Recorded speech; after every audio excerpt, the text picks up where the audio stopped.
Bangladesh national cricket টিমকে নিয়ে আজকে কিছু কথা বলবো। বাংলাদেশের ক্রিকেট টিমটা দিনকে দিন যেন আরো নিচের দিক চলে যাচ্ছে। আপনি খেয়াল করে দেখবেন, আফগানিস্তানের ক্রিকেট টিমটা যত দিন যাচ্ছে, আফগানিস্তানের ক্রিকেট টিমটা আরো উঁচুর দিকে উঠছে, মানে বড় হতে যাচ্ছে। এটা এইটা তো স্বাভাবিক না? যত দিন যাবে মানুষ আস্তে আস্তে বড় হবে না? আর বাংলাদেশ তার উল্টোটা যেন। বাংলাদেশ আগের যে ন্যাশনাল টিমটা ছিল 2015, 16, 17 সাল পর্যন্ত, তখন খুব সুন্দর একটা বড় বড় বড় টিমের, যেমন ইন্ডিয়া বলুন, অস্ট্রেলিয়া বলুন বা ইংল্যান্ড বলুন, তাদেরকে হারানোর শক্তি ছিল বাংলাদেশে। আর এখন যে ক্রিকেট টিমটা আছে, এই বর্তমান সংযুক্ত আরব আমিরাতের সাথে হেরে গেছে। মানে আইসিসির টি-20 র্যাঙ্কের মধ্যে 1 থেকে 10-এর মধ্যে সংযুক্ত আরব আমিরাত নেই। তারা কিন্তু বাংলাদেশকে হারিয়ে দিচ্ছে। তাহলে ভাবুন, কদিন আগে কিন্তু টি-20 সিরিজ জিতে এসছে ওয়েস্ট ইন্ডিজের সাথে।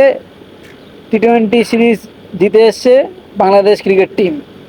আর এই সংযুক্ত আরব আমিরাতের সাথে হেরে গেল। বর্তমান আরব আমিরাতের সাথে হেরে গেল। এর কারণটা কি? এর কারণ হচ্ছে কিছু তো ভুল আছে, তাই না? না, ভুল থাকলে তো এরকম হয় না। কিছু তো ভুল আছে। একটা হার মানা যায় যে কোনো ক্ষেত্রে অ্যাক্সিডেন্ট হতেই পারে, তাই না? বাংলাদেশের ক্রিকেট টিমের সবথেকে যে ভুলগুলো করছে, আমার মতে যেইগুলো বলে, এইগুলো ঠিক করলে আমার মতে বলে বাংলাদেশ ক্রিকেট টিমটা আগের মতো হবে, আগের মতো আরও ফিরে আসবে আমার মতে বলে। বাংলাদেশের সবথেকে বড় ভুল হচ্ছে নাজমুল হোসেন শান্তকে কেন টি-20 স্কোয়াডে রাখা হচ্ছে। নাজমুল হোসেন শান্তকে টি-20 স্কোয়াডে রাখা, এটা সবথেকে বড় ভুল বলে মনে করি আমি। কারণ নাজমুল হোসেন শান্ত বাংলাদেশের ওডিআই এবং টেস্টের ক্যাপ্টেন। এই ভেবে রাখা হচ্ছে যে উনি আমাদের ওডিআইয়ের ক্যাপ্টেন, ওনাকে না রাখলে খেলার মতো নয়। এরকম করলে কিন্তু ক্রিকেট এগিয়ে যেতে পারে না, একটা ক্রিকেট টিম এগিয়ে যেতে পারে না। কারণ নাজমুল হোসেন শান্ত নাই টপ অর্ডারে খেলে, নাই মিডল অর্ডারে খেলে। কিন্তু বর্তমান টপ অর্ডারে বাংলাদেশের খুব ভালো, যেমন তানজিদ হাসান শামীম, সৌম্য সরকার, পারভেজ হোসেন ইমন, লিটন কুমার দাস, অনেক প্লেয়ার আছে। কার বসাবে, কার খেলাবে? নাজমুল হোসেন শান্ত কোথায় খেলবে? উনি বসে আছে, কেন স্কোয়াডে রাখা দরকার? এটা হচ্ছে সব থেকে বড় ভুল। আরেকটা ভুল,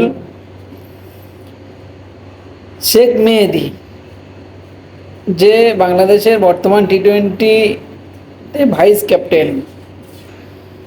শেখ মেহেদী বর্তমান টি-20 থেকে ভাইস ক্যাপ্টেন বাংলাদেশ ক্রিকেট টিমে। কখন 5 নম্বরে পাঠানো হচ্ছে শেখ মেহেদীকে? সাকিব আল হাসান বলে মনে করছে বাংলাদেশ ক্রিকেট ম্যানেজমেন্টরা। এরকম ভাবলে হবে না। সাকিব তো সাকিবই, শেখ মেহেদী তো মেহেদী। সাকিবের হতে পারবে না শেখ মেহেদী। কখন 5-এ, কখন 4-এ, এইটা একটা ভুল। দ্বিতীয় ভুল,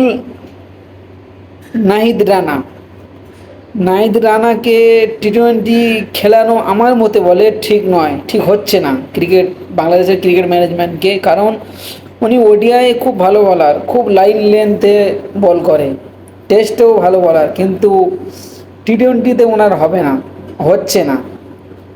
ওনাকে খেলিয়ে বেকার ওনার করা হচ্ছে। এটা তৃতীয় ভুল।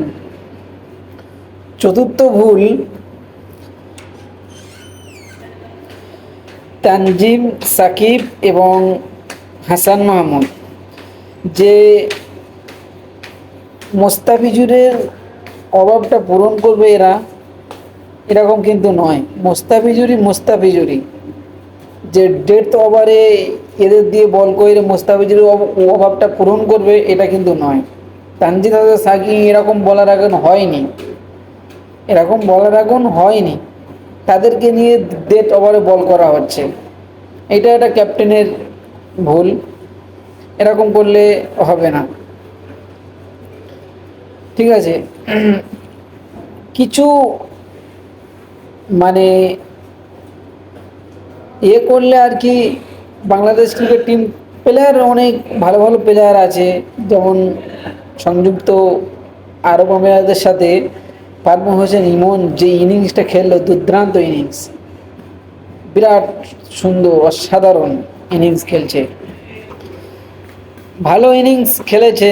তাই বলে এই নয় যে প্রত্যেকটা ইনিংস ভালো খেলবে, এরকম কোনো কথা নেই, তাই না?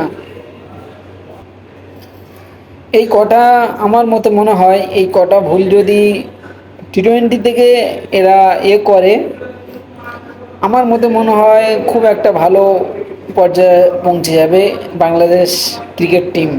আমার মতে মনে হয়, আপনাদের মতে কি মনে হয় জানি না, আমার মতে এই ভুলগুলো মনে হয় যে নাজমুল হোসেন শান্তকে কেন স্কোয়াডে রাখা হচ্ছে, নাহিদ রানাকে কেন স্কোয়াডে রাখা হচ্ছে, এর থেকে আরও ভালো ভালো বোলার আছে। তারপরে শেখ মেহেদিকে কেন 5 নম্বরে পাঠানো হচ্ছে, তারপরে তানজিদ হাসান সাকিবকে কেন ডেথ ওভারে বল করানো হচ্ছে, লিটন কুমার দাস ওনার তো অফ ফর্ম চলছে, কারণ ফের বাংলাদেশের ক্রিকেট ম্যানেজমেন্ট কি করে ওনাকে ক্যাপ্টেন বানিয়েছে, এটা আমি ভেবে উঠতে পারছি না। ঠিক আছে, এই হচ্ছে কটা ভুল যদি শুধরে নেয়, বাংলাদেশ ক্রিকেট টিম উন্নতির পথে যাবে আমার মতো মনে হয়। আপনারা যদি ভিডিওটি ভালো লাগে একটু কমেন্ট করে যাবেন।